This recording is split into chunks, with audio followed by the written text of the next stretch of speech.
Your words do more than just speak for you. They have the power to shift your reality. By using words, you can train your mind to heal your body. You can increase your wealth. You can change your habits and life. Manifestation is the most powerful way to reprogram your mind and to manipulate your subconscious thoughts. In this lesson, you will hear powerful stories from Dr. Andrew Huberman, Bob Proctor, Dr. Joe Dispenza, and more to learn about manifestation and the law of attraction. It's really an inner game, and I think that's what's missing for us today. Everybody's focusing on the outside world, and how there's a lot of things in the outside world you'll never be able to control. You can influence, but you can't control it. Your mind, your emotions, your body. You have 100% control over what you do with these things, and that's where the game is won. You win the inner game, then you win the outer game. I never had any success in sports until I first had them in my mind. I learned to do creative visualization, visualizing things that hadn't happened yet, but that I wanted to happen. Remember, fear is physical. You feel it in your throat or your gut. So is courage. Courage doesn't mean you're not afraid. It just means you're strong enough, you push through in spite of the fear, right? When you push your mind to go beyond what's comfortable, you feel a strength inside you, and that strength will help you to change your body, your emotions, your relationships, whatever. Vividly imagined experiences, your brain can't tell the difference than a real experience. And that's how I first got into seeing my success. So I did a few hypnotherapy sessions with him. And that's when I started to use visualization, seeing myself be successful on the football field, seeing myself make the tackle.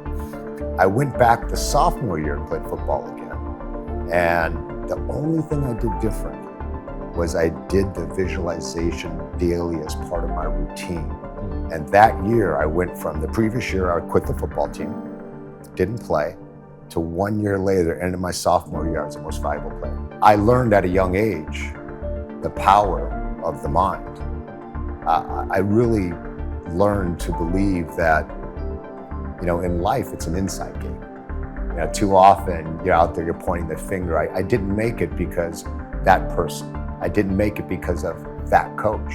The reason you don't make it is because you do not have mastery and control of your emotions and your mental mind to get yourself to do the stuff you need to do to get the results. And that was my breakthrough moment, and that was my breakthrough tool.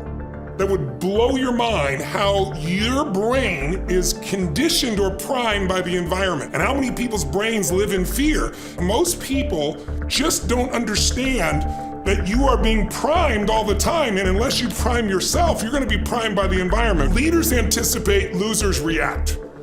If you can anticipate what's coming, you can really take advantage. If you wait till it hits you, you're in trouble.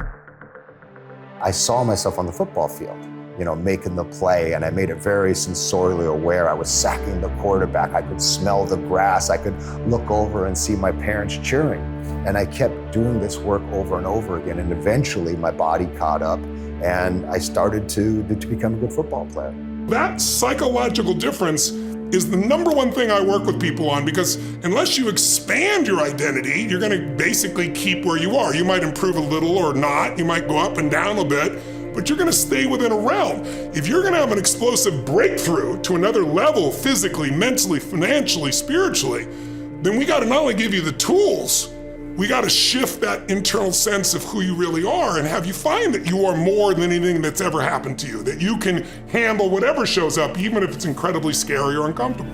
There is no secret. Yeah. Everyone, like I said, everyone's looking for a secret. I would have told myself that. Everyone's looking for a secret, for a shortcut. There are no secrets. Yeah. Just wake up every day and you do the damn work. And it's gonna suck. You're not gonna like it some days. But when you can learn to love the feeling of doing the work as much as you hate doing the work, you know what I mean? Yeah. If you can learn to love that feeling of accomplishment after doing the work as much as sometimes you hate doing the work. Yeah. If you can connect those, that allows you to do the work. I tell my 12-year-old all the time, I said, just start. Just start. We get into these, he pushes back against me. He's a great soccer player. He pushes back, I said, hey, just get on the treadmill. And we'll have 20 minutes of pouting, this and that, before he goes and does it. And I just say, you could have already been done. Yep. You've already been done. I said, the hardest part a lot of times is just getting yourself to start. And if you can learn to get yourself to start when you don't feel like it, when you're tired, when you don't want to. That's the key to success, is to be able to get yourself to start, right? Yeah. You got to get to the gym. The hard part's not the workout sometimes. The hard part is saying no to the girlfriend. Yep. The hard part is turning off the video game. Yeah. The hard part is turning off the football game. Yeah. The hard part is saying no to your friends who want to go to the beach so you can go do the work that you need to do. But once you get there and you're doing the work, that's usually not the hard part. Michael Jordan making 1,000 shots before you take a break. Every single day, 6 days a week. So you look at Jordan, or you look at, LeBron, or you look at anybody who's the best in the world at what they do, and you go, aren't they lucky? But if you actually study them, you'll see they're doing things, they're practicing in private things that make them certain in public, and they get rewarded for what they do in public. Yeah.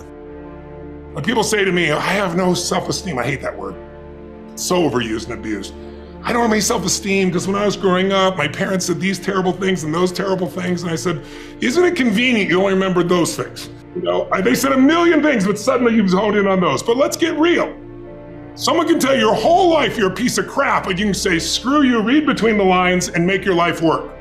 Someone can tell you your whole life you're beautiful, you're intelligent, you're the smartest person in the world, and you don't believe it.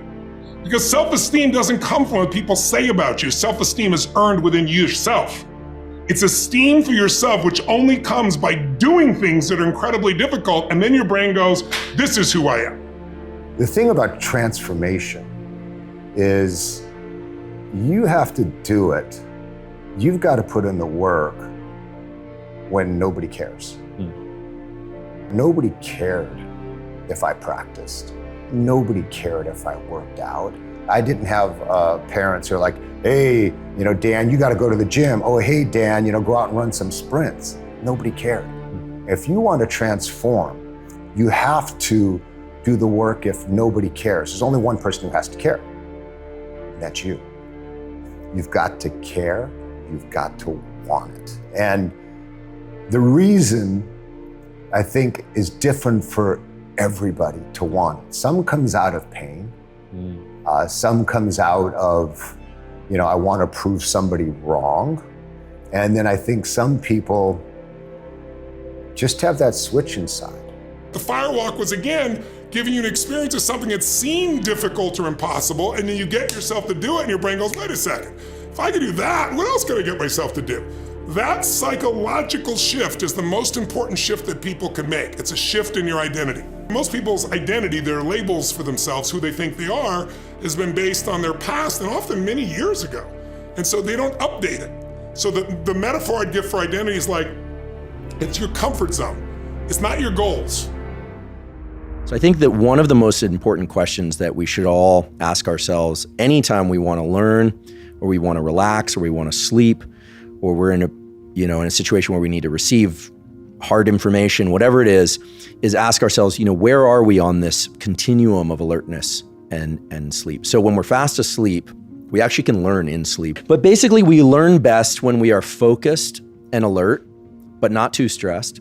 And then when we cycle that with periods of deep rest, and not just sleep, but when we go into states of, they can be shallow naps, it can be meditation, but really it's going into a state of what is most easily thought of as wordlessness. So I would say, as people listen to all the words coming through the airways on this, or they watch this, once they get to a point where they feel like, okay, there's a lot of information, it might be dense, or I just want to consolidate that or get the most out of it, it's fine to just go into a state of wordlessness, pause it, just let your mind drift for a little bit. And then the mind likes to focus back on things. It likes to focus on and off things. In this culture, we do not teach people how to operate their mind and body, and it leads to all sorts of problems, stress, anxiety disorders, ADD. There is no guidebook for social interactions, for sexual development. It's a huge problem. And I think that The brain is harder to, identify like a user's manual, right? Because it's always meditation, consciousness, high-level concepts. What do dreams mean? The really interesting stuff. Right. But I like that we're starting with physiology, because what's nice about these core mechanisms of brain-body is that they are real things. Like if we could point to the neurons, these are things in the textbooks. There's nothing mysterious. It doesn't require any learning. Like once you know how to do it, it works the first time, it works every time. And that's the other thing. Kids don't learn to direct their own state. They don't know they can do it. And we give people all these mantras about resilience and mindfulness, and these are powerful terms. What we tell people, just do it. But what we don't do is give them tools to access these states more readily. And for people that are lucky enough to have the time or come into contact with people that help guide them down a path, like they get some crucible experience early in life where they go, wow, I felt like I was very close to death or close to panic, and I recovered myself. It's powerful. The hallmark of growth mindset is really two things. One is I'm not where I want to be now, but I'm capable of getting there eventually. The other is to attach a sense of reward to the effort process itself. And if you look at true high performers, people that are consistently good at what they do, they don't peak and go through the postpartum depression and crash and come back, and their life is a cycle of ups and downs, but really people who are on that upward trajectory consistently, those people attach dopamine to the effort process. On the Discovery of Growth Mindset was these kids that loved doing math problems that they knew they couldn't get right. So it's like the people who love puzzles, but in this case, they knew they couldn't get it right, but they loved doing it. And incidentally or not so incidentally, these kids are fantastic at math when there is a right answer, because they feel some sense of reward from the effort process. Yeah. Now, the cool thing about dopamine is that it's very subjectively controlled. We can all learn to secrete dopamine in our brain in response to things that are in a purely subjective way. But it has to be attached to reality. So, if you're thinking about the effort you're expending, so let's say somebody right now is financially back on their heels and they're setting up a new business, for instance, and it's hard. If they can take a few moments or minutes each day to reflect on the fact that the effort process is allowing them to climb out of their hole potentially, that it's giving them an opportunity, that it's somehow they are on the right path, or if they're not in movement along that path, or at least oriented on the right path, they're not lying in bed all day. If they can reward that process internally, two things happen. First of all, the brain circuits that are associated with building subjective rewards and dopamine get stronger, so you get better at that process. And second, and most importantly, dopamine has an amazing ability to buffer adrenaline and buffer epinephrine. And so then you're expending effort, but you're doing it from a place of feeling like you have energy for it. Everything works best on a backdrop of good sleep. Unless you need to be nocturnal, avoid bright light exposure from 10 p.m. to 4 a.m.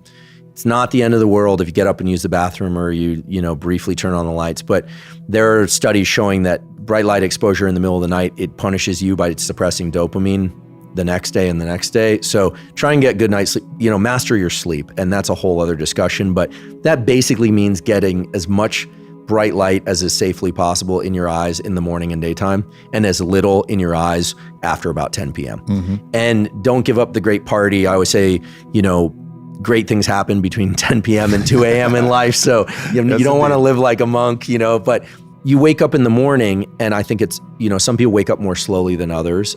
Bright light exposure, hydration is going to help. A lot of this stuff is in your book. These are because they get right to core physiology. If morning time is the time when you start to feel some agitation, meaning you're alert, and then it's time to do your work, right? It's the Pressfield thing. It's time to do the work. And that resistance is expected. It's normal. It's healthy. And you should almost see it as like a friend along the way with you. It's like a irritating friend that's poking you and trying to distract you, pushing back on you, and you can make it playful. But there is a time to be serious about work. It's like, this is yours, and you don't want to squander it. So I say lean into that work and understand that if it goes pretty well today, it's going to go even better the next day, because these are, I think what people forget about neuroplasticity, the brain's ability to change itself in response to experience, is that the circuits for focus also are subject to neuroplasticity. So the more you feel that discomfort in focus, the more easily focus comes the next day and the next day. And pretty soon, if something interrupts you for even a minute, it's going to feel irritating. But do yourself a favor and look back and realize that in a short period of time, this won't take 100 days. We're talking about 3-4 days. You're going to be creating and working at a level that's far more efficient and productive than before. Don't ask, are you worthy of the goal? Ask, is the goal worthy of you? You're trading your life for it. You want to have a goal that's worth failing for. An ideal is an idea that you have fallen in love with. You see, the beautiful truth is, you and I have more potential than we will ever understand. We've got phenomenal powers. Intuition is an intellectual factor.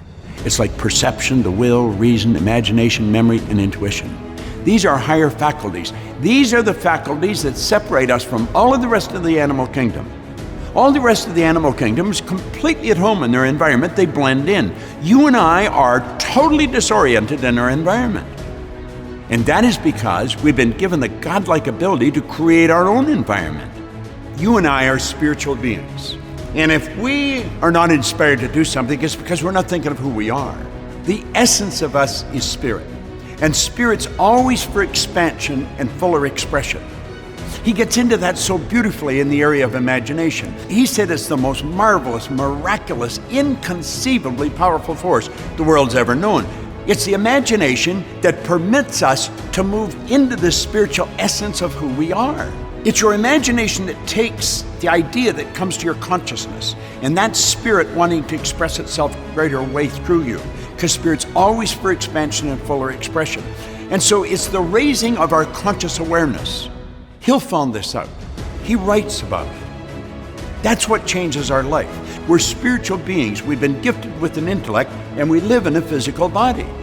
Everything we own at the time of our death is going to belong to someone else. So it's not what we own. We're merely custodians. It's what we do with our life that makes a difference. You've got to be persistent. And he gives us a very simple formula here. He said there are 4 simple steps which lead to the habit of persistence. Number 1, a definite purpose backed by a burning desire for its fulfillment. Number 2, a definite plan expressed in continuous action. Number 3, a mind, this is very important, closed tightly against all negative and discouraging influences, including negative suggestions of relatives, friends, and acquaintances. And number 4, a friendly alliance with one or more persons who will encourage one to follow through with both plan and purpose. He said these 4 steps are essential for success in all walks of life.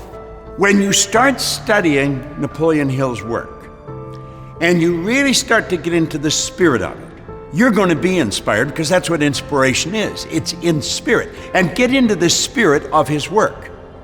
He had one objective. He wanted to wake you up. He wanted to wake me up.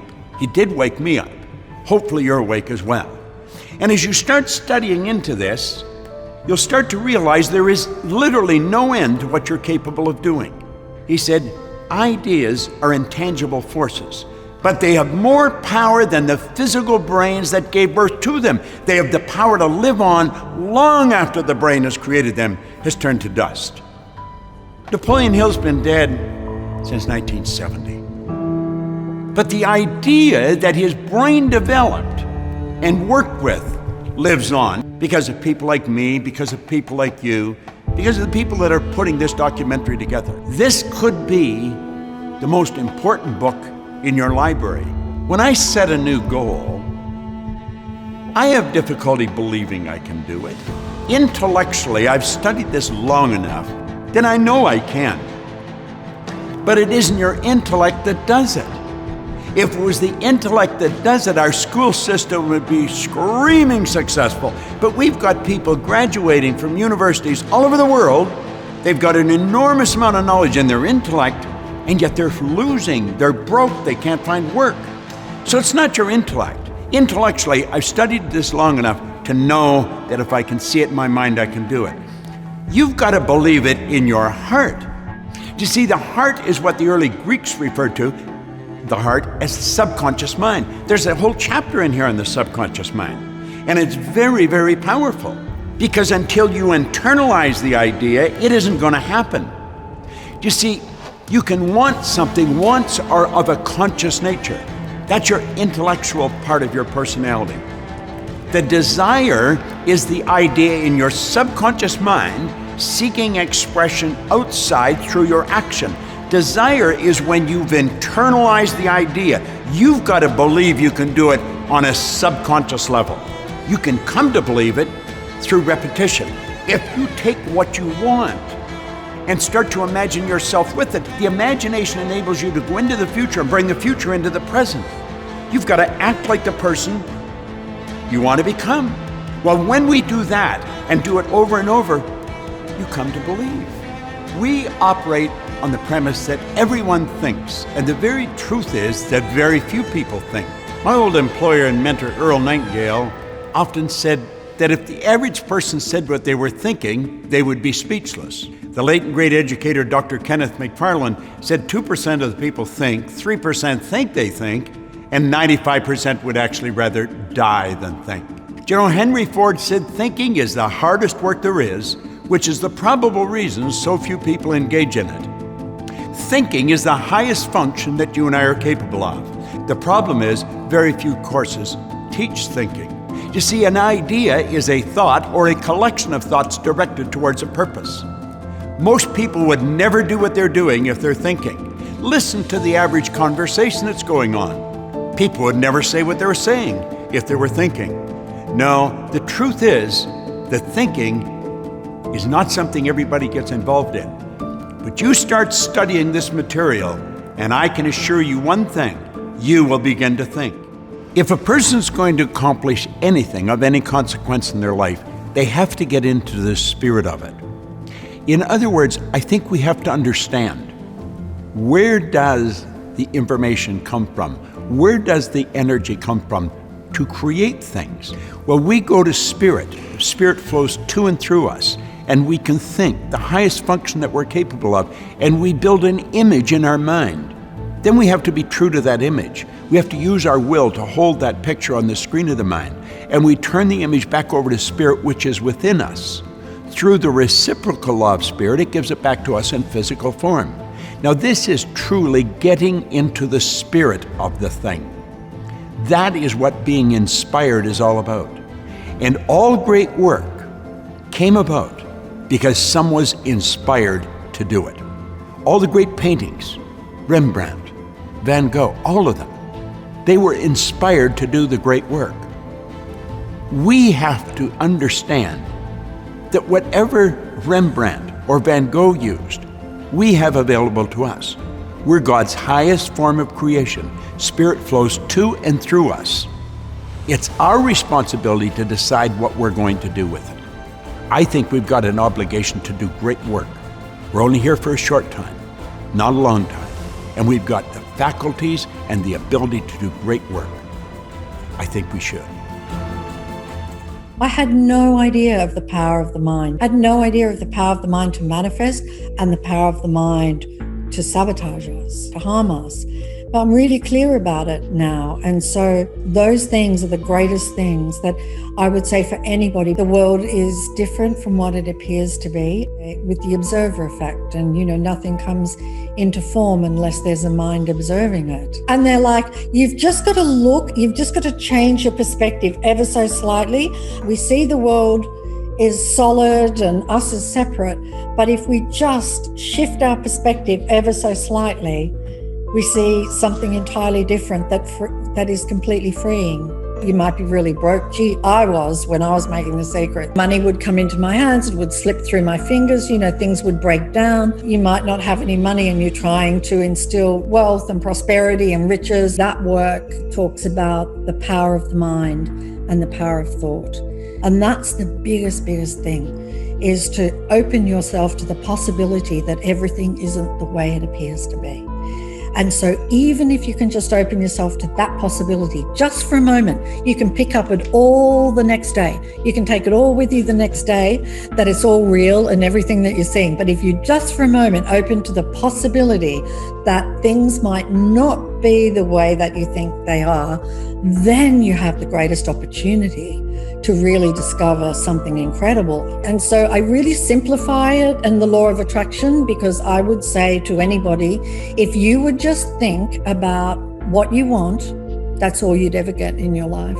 And the most extraordinary thing is this, is that the more effortless you are, the greater you manifest everything that you ever dreamt of to create our physical world and material world. And then the greatest secret takes that to a whole new level, actually. And so then you really get to see that, oh my gosh, it's super easy. Create anything I want. Like, really, so easy. Because if we have a belief it's hard, then it's going to be hard, you know? And so it has everything to do with our mind and what we believe. And so if we believe a thought, it will manifest. End of story. The mind is like a computer program, and the fact that it's on a negative loop is because we programmed it on a negative loop. But, you know, we could have been influenced when we were children and things like that. So one of the things that the mind loves repetition. I mean, loves it. You know, if you really watch your thoughts, this is the same old thoughts over and over again, you know, it's just kind of dishing up the same old thing. So it loves repetition. So the way you can override a program is to put in the opposite, you know, and when you start out, feel like you're lying, you'll say something like, you know, you might be really broke. Gee, I was when I was making The Secret. So you might not have any money and you're trying to instill, you know, wealth and prosperity and riches. And every time you say it, you feel a contraction in your body because you know you don't have it. But, you know, truly, because I did it myself, after a while you change it. You really begin to change it. And you don't quite have that contraction anymore. And then you start to see money coming in, you know, in different ways. Those negative thoughts are coming from beliefs held in the subconscious mind. They stem mostly from our childhood conditioning. You need to know who you are so that you don't doubt yourself, because the one that is doubting is the ego, the one that is doubting is the mind, and it's not who we are. So then you've got to become very aware of your thoughts. That one that is doubting, the negative thoughts, they're all coming from the ego, all of them, because who you are would never have a negative thought ever. Who you are would never judge. Who you are doesn't have, who you are is allowing and accepting. So all of those things are coming from the ego, and they are not who you are. And that voice in your head that you hear, that voice that's, you know, so familiar to you and seems to know an awful lot about you and sounds like you, that voice is not you. That voice is just a program. I had been brought up with, we can't afford it, we don't have enough, you know, and money would come into my hands, it would slip through my fingers, you know, things would break down. The universe would do all these things to get the money out of my hands. It was just like, yeah, because I had this belief that I did not have an abundant amount of money. I tried many things. I was experimenting with it. So, I mean, I would just walk down the street and say, there's prosperity everywhere. I'm breathing in prosperity. I'd do all these affirmations, you know, I'm breathing in prosperity with every breath I take. My substance is prosperity. I am abundant. I am worthy, you know. And so I would say all these affirmations. I would have them all pinned up around the apartment that I was staying in, and so that I would see them and read them every day. I used to do this thing whereby I would do gratitude and I would listen to music, and I would do as many things as I could until I felt really, really good. And I would just say to myself, I am abundant, and nothing would object. No thought would object. And I'm like, right, now's the time to open the mail, right? Well, I'm feeling really, really good. And so then I would open the bills, and I would look at each one as though it was a check, not a bill. Do you know that was on a Friday, and on the Monday, I received $25,000 in my account from a place that I never, ever could have expected. Wow. The work is an inside job. It is, if all of those thoughts are coming up from you, but, you know, they're beating up on me, they're this, you've got feelings of unworthiness inside of you. This is why it's manifesting. None of those things are true. People are way more magnificent than they realize that they are. They have all the power in the world. You know, the mind, unfortunately, it is just our greatest tool to create the life that we want to have. But we're in a duality, so it is equally can be our torturer. I just didn't want to suffer anymore. That was really the moment for me. Yes. Like I sought the truth. I was seeking the truth because I wanted a way out of suffering. And I've got an incredible life. When I talk about suffering, what I mean is suffering from the mind, not suffering from what's happening in the world, suffering from the mind. It's not the world, it's the mind. What you resist persists, right? And so I came to understand that if we resisted negative feelings, then we just push them down inside of us and suppress them. And then they would just be sparking off at every little thing, If you've got anger suppressed inside of you, you can bet there's going to be a whole lot of things in the world that are going to trigger that anger that is pushed down inside of you. And so I actually intuitively worked out that if I welcomed a negative feeling, like imagined like putting my arms around it and bringing it in close to me, what was so amazing, it would intensify for like 1 second to 2 seconds, and then it would just evaporate. One by one, as a negative feeling would arise, I would welcome it. Wow. It would dissolve. And then if it came back, it would just never be as strong like it was. It was like really weak. And so then I'd welcome it again until I don't feel it anymore. I don't think it's possible for me to get angry anymore. So there are two things that really, really work both brilliantly. One is gratitude. You can do so much gratitude that will just wipe out those feelings. And the other thing is, somebody who's feeling all of those things has a base of unworthiness. And so what will take that out is love. If you go about just looking through the day and looking for all of the things you love, I love that about that person. I love this time of the year when this is happening, and just look at all of the things that you love and really rampage it every day. Because as you send out all of that love, it gets multiplied and will come back into you, and gone are the feelings of unworthiness. The biggest thing in our life for everybody is to become aware of your thoughts. Everything in the universe is conspiring to send us home.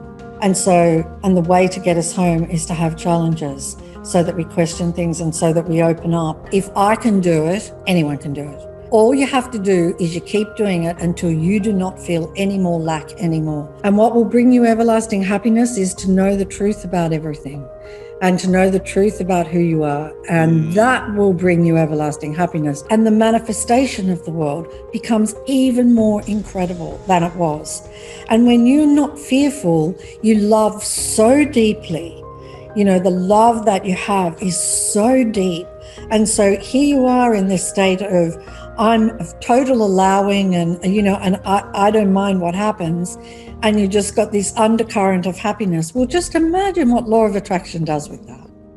What would be the next 3 steps they should take after listening or watching to this in life? Right, so mentally, you have to be ready to find your peace of mind. So you can start counting your blessings, start appreciating what you have, and enjoy the flow of happy money. So when money comes in, you can say thank you for the money given to me. When you pay for the bills, thank you, I have enough abundance so I can pay the bills, and start blessing people that you're giving money to. So by doing that, you can find your peace of mind in whatever you do. And I think that's the basic. That's number 1. That's the base. And also secondly, you have to start figuring out your inventory, what you have and who you are. What type of inventory? Both emotional and also your gift. I never knew I could write until I was 33. Really? My parents were so surprised, and my brother and sister, and many of my friends were so surprised that I became an author. And I was the one who got surprised most, by the way. Yeah. So I didn't know until I started writing.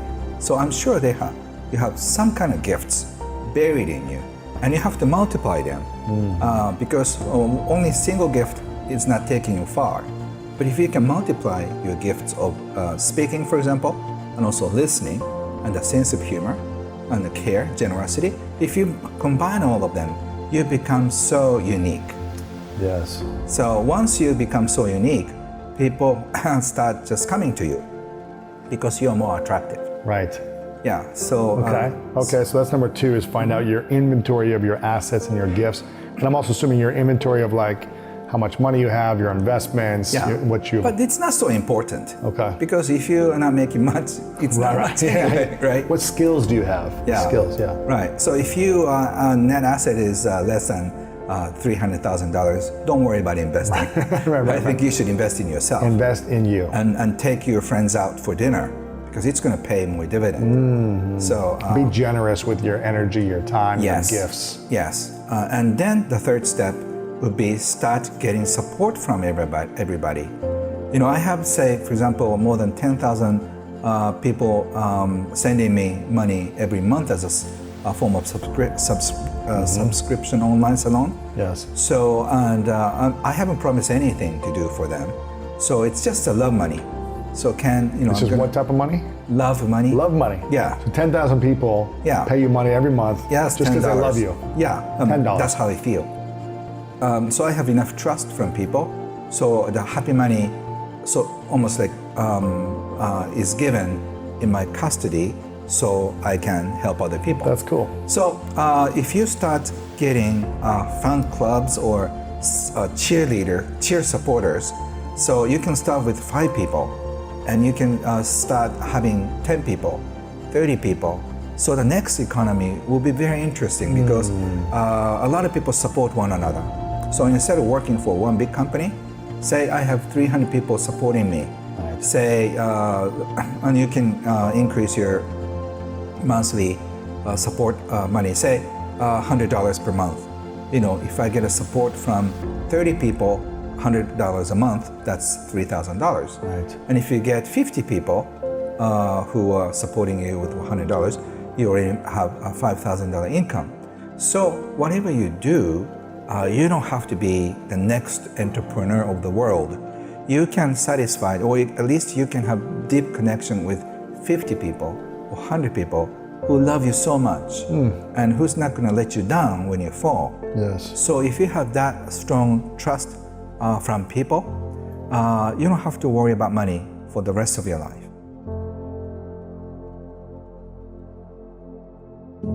Financial goals people come up with, it's because they want to feel safe. Sense of security. So you don't need to have a goal of $1 million, because when you reach $1 million, you feel like this is not enough. I need more, right? I need 2. And when you reach 2 millions, no, I think I should have 3. Yeah, 3. Yeah, so instead, what I would recommend, imagine a joint account with your wealthiest acquaintance. You can think of me, or for me, I think of my mentor Wahid Takeda or Warren Buffett. Think about your imaginary joint account, and when something bad happens, you can withdraw as much money as you want. Really? So this fun illusion, like imagination. What does that do for you when you have that imagination? You feel that you're not alone. Just imagine if you get that sense of security. You know, Louis, I'm gonna just keep you afloat as long as I live. Wow. And so go for it. Okay. I'll text you if I need you, Cam. Yeah. so if you get an endorsement from wealthy people like that, that's cool. You don't have to worry about it. Just so imagine. How does someone get an endorsement from someone who has a lot of money like that? What can they do? I think you have to live your life purposes. That's another subject. But if you are living your life purpose, a lot of people support you.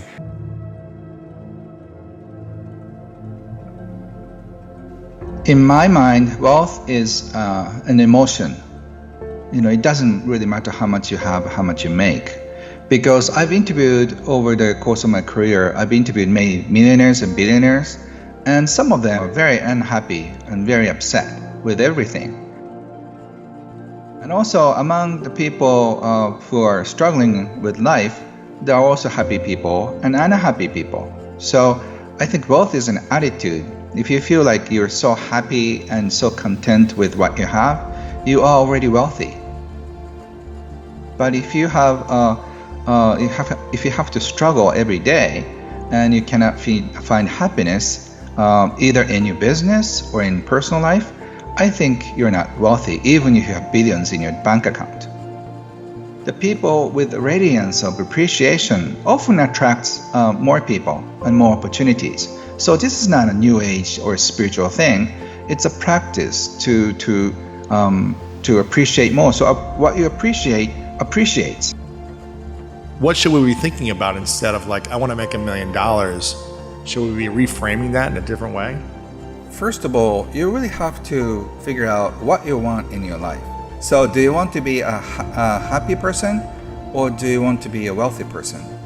You can take both, but the way to happy and wealthy people only has an opening who aim for happiness first. I love this, because most people think once I'm there, then I'll be happy, then I'll respect myself, then I'll get the attention I want. But what I'm hearing you say is the only way to happy and wealthy is through happiness first.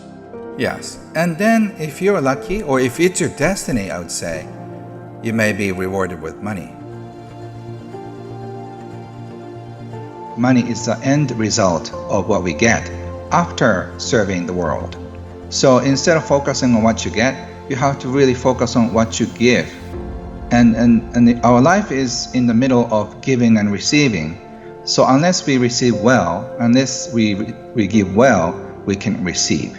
So we are in this cycle of appreciation or resentment. Either cycle you're in, your life exists.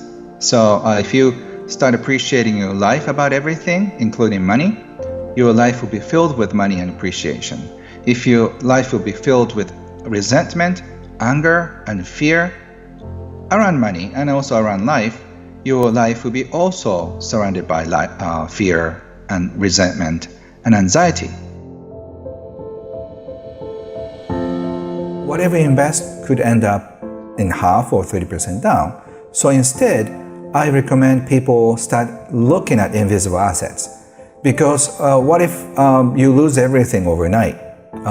If you have gold, what if the government tries to take away to pay all the bills and stuff, which is really happening in China, by the way. Really? So if that happens, I guess you have to be prepared for unthinkable situations. But as I said, if you have so many friends who can support you financially or emotionally, you're okay. So instead of having so much money in the bank account, you should have the trust and strong connections with friends around you, and also reputation with your clients. So whatever happens, if you have the strong connections with people around you, you can start over from zero. From zero. I asked you this in our last interview. I said, okay, Kat, imagine you've lost all your money right now, and you had to make $1 million in a year. I don't know if you remember your answer, but I asked you this, and you said, I said, what would you do? And you said, well, I would just call my friends up and say, can you give me money? I'd call 10, 20 of my friends up and say, can you give me 100,000 each? Or can I stay in your house for free? And you would offer a service to those wealthy friends that you've created trust and invisible assets with. Right. And sell them something new or whatever it might be. And it's because you have great relationships. Right. That's why you can do that. Yes. So what I'm hearing you say, Ken, is it's important to invest in yourself, which is developing more credibility, respect, and a better reputation with your friends, your colleagues, the industry you're in, your team, things like that. So that if that happens, you'll be able to get something going again. Yeah, so in a sense, I'm having a huge deposit to people's heart. I have given away my booklet for free to 2.3 million people. Wow. So I have a list of those people that I have given away, right? And so they feel like they owe me. That's why they're buying my books and courses. So I have a huge sort of invisible asset and trust already saved up. And I've been giving away for so many things for the past 20 years. I've done lectures for free. I've done so many volunteer work for the people who are in need. So I have this reputation and trust among people. So in the next situation, so whatever happens, I can say, I'm going to talk about the next situation and how we can build our assets in the new currency system, new financial system. A lot of people want to listen to me. So I have built enough credibility. So that's why I'm not afraid of going bankrupt. Because if I go bankrupt, I can say the joy of bankruptcy. I can just say 8 steps to recover from bankruptcy. Right, you have a new book. Right, whatever that is. That's what I did, and I'll teach you how to do it. Yeah. Right, so I'm not worried about anything at all.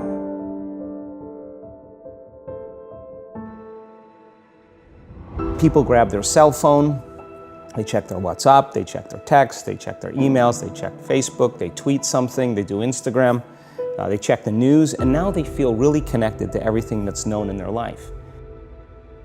And then they go through a series of routine behaviors. They get out of bed on the same side, they go to the toilet, they get a cup of coffee, they take a shower, they get dressed, they drive to work the same way, they do the same things, they see the same people, they push the same emotional buttons, and that becomes the routine, and it becomes like a program. So now they've lost their free will to a program, and there's no unseen hand doing it to them. So when it comes time to change, the redundancy of that cycle becomes a subconscious program. Most people then wait for crisis or trauma or disease or diagnosis. They wait for loss, some tragedy to make up their mind to change. And my message is, why wait? And you can learn and change in a state of pain and suffering, or you can learn and change in a state of joy and inspiration. And I think right now, the cool thing is that people are waking up. If you're not being defined by a vision of the future, then you're left with the old memories of the past, and you will be predictable in your life. 95% of who we are by the time we're 35 years old is a memorized set of behaviors, emotional reactions, unconscious habits, hardwired attitudes, beliefs, and perceptions that function like a computer program. So then a person can say with their 5% of their conscious mind, I want to be healthy, I want to be happy, I want to be free. But the body's on a whole different program. How you think and how you feel creates your state of being. By closing your eyes and mentally rehearsing some action, if you're truly present, the brain does not know the difference between what you're imaging and what you're experiencing. So then you begin to install the neurological hardware in your brain to look like the event has already occurred. Now, your brain is no longer a record of the past. Now it's a map to the future. And if you keep doing it, priming it that way, the hardware becomes a software program. And who knows, you just may start acting like a happy person. And then I think the hardest part is to teach our body emotionally what the future will feel like ahead of the actual experience. The hardest part about change is not making the same choices you did the day before, period. And the moment you decide to make a different choice, get ready, because it's going to feel uncomfortable. So if you think 60 to 70,000 thoughts in one day, and we do, and 90% of those thoughts are the same thoughts as the day before, and you believe that your thoughts have something to do with your destiny, your life's not going to change very much, because the same thought leads to the same choice leads to the same behavior creates the same experience, and the same experience produces the same emotion. Turns out most people spend 70% of their life living in survival and living in stress, so they're always anticipating the worst case scenario based on a past experience, and they're literally, out of the infinite potentials in the quantum field, they're selecting the worst possible outcome, and they're beginning to emotionally embrace it with fear, and they're conditioning their body into a state of fear. Do that enough times, the body has a panic attack without you. You can't even predict it because it's programmed subconsciously. When people say to me, well, I can't predict my future, I'm in the unknown, and I always say the best way to predict your future is to create it. Not from the known, but from the unknown. What thoughts do you want to fire and wire in your brain? The Newtonian world is all about the predictable. It's all about predicting a future. But the quantum model of reality is about causing an effect. The moment you start feeling abundant and worthy, you are generating wealth. The moment you're empowered and feel it, you're beginning to step towards your success. The moment you start feeling whole, your healing begins. And when you love yourself and you love all of life, you'll create an equal. And now you're causing an effect. And I think that's the difference between living as a victim in your world, saying, I am this way because of this person or that thing or this experience. They made me think and feel this way. When you switch that around, you become a creator of your world, and you start saying, my thinking and my feeling is changing an outcome in my life. And now that's a whole different game, and we start believing more that we're creators of reality.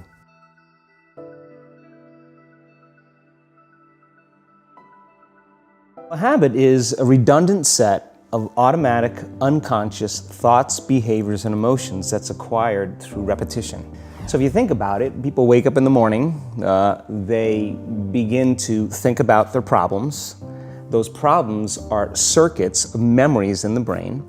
Each one of those memories are connected to people and things at certain times and places. And if the brain is a record of the past, the moment they start their day, they're already thinking in the past. Each one of those memories has an emotion. Emotions are the end product of past experiences. So the moment they recall those memories of their problems, they all of a sudden feel unhappy, they feel sad, they feel pain. Now, how you think and how you feel creates your state of being. So the person's entire state of being when they start their day is in the past. So what does that mean? The familiar past will sooner or later be predictable future. So if you believe that your thoughts have something to do with your destiny, and you can't think greater than how you feel, or feelings have become the means of thinking, by very definition of emotions, you're thinking in the past. And for the most part, you're going to keep creating the same life. I think that the bigger thing is that we keep firing and wiring those circuits. They become more hardwired. So you have a thought and then the program runs. But it's the emotion that follows the thought. If you have a fearful thought, you're going to feel anxiety. The moment you feel anxiety, your brain's checking in with your body and saying, yeah, you're pretty anxious. So then you start thinking more corresponding thoughts equal to how you feel. Well, the redundancy of that cycle conditions the body to become the mind. So now, when it comes time to change, a person steps into that river of change and they make a different choice, and all of a sudden, they don't feel the same way. So the body says, well, you've been doing this for 35 years. You're going to just stop suffering and stop feeling guilty and stop feeling shameful, and you're not going to complain or blame or make excuses or feel sorry for yourself. Well, the body's in the unknown. So the body says, I want to return back to familiar territory. So the body starts influencing the mind, and it says, start tomorrow. You're too much like your mother. You'll never change. This isn't going to work for you. This doesn't feel right. And so if you respond to that thought as if it's true, that same thought will lead to the same choice, which will lead to the same behavior, which will create the same experience, which will produce the same emotion. The stronger the emotional reaction you have to some experience in your life, the higher the emotional quotient, the more you pay attention to the cause. And the moment the brain puts all of its attention on the cause, it takes a snapshot, and that's called a memory. So long-term memories are created from very highly emotional experiences. So what happens then is that people think neurologically within the circuitry of that experience, and they feel chemically within the boundaries of those emotions. And so when you have an emotional reaction to someone or something, most people think that they can't control their emotional reaction. Well, it turns out if you allow that emotional reaction, it's called a refractory period, to last for hours or days, that's called a mood. I say to someone, hey, what's up? You say, I'm in a mood. Well, why are you in a mood? Well, I had this thing happen to me 5 days ago, and I'm having one long emotional reaction. If you keep that same emotional reaction going on for weeks or months, that's called temperament. Why is he so bitter? I don't know, let's ask him. Why is he so bitter? Why are you bitter? Well, I had this thing happen to me 9 months ago. And if you keep that same emotional reaction going on for years on end, that's called a personality trait. And so learning how to shorten your refractory period of emotional reactions is really where the work starts. So then people, when they have an event, what they do is they keep recalling the event because the emotions of stress hormones, the survival emotions, are saying pay attention to what happened because you want to be prepared if it happens again.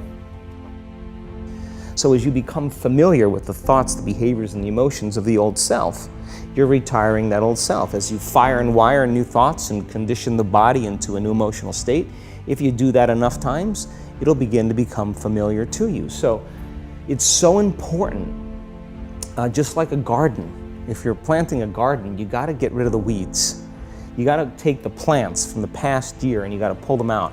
The rocks that sift to the top that are like our emotional blocks, they have to be removed. The soil has to be tenderized and broken down. We have to make room to plant a new garden. So primarily, we learn the most about ourselves and others when we're uncomfortable.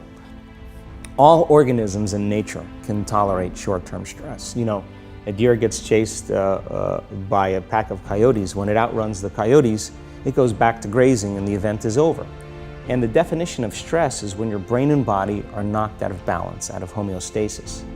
The stress response is what the body innately does to return itself back to order.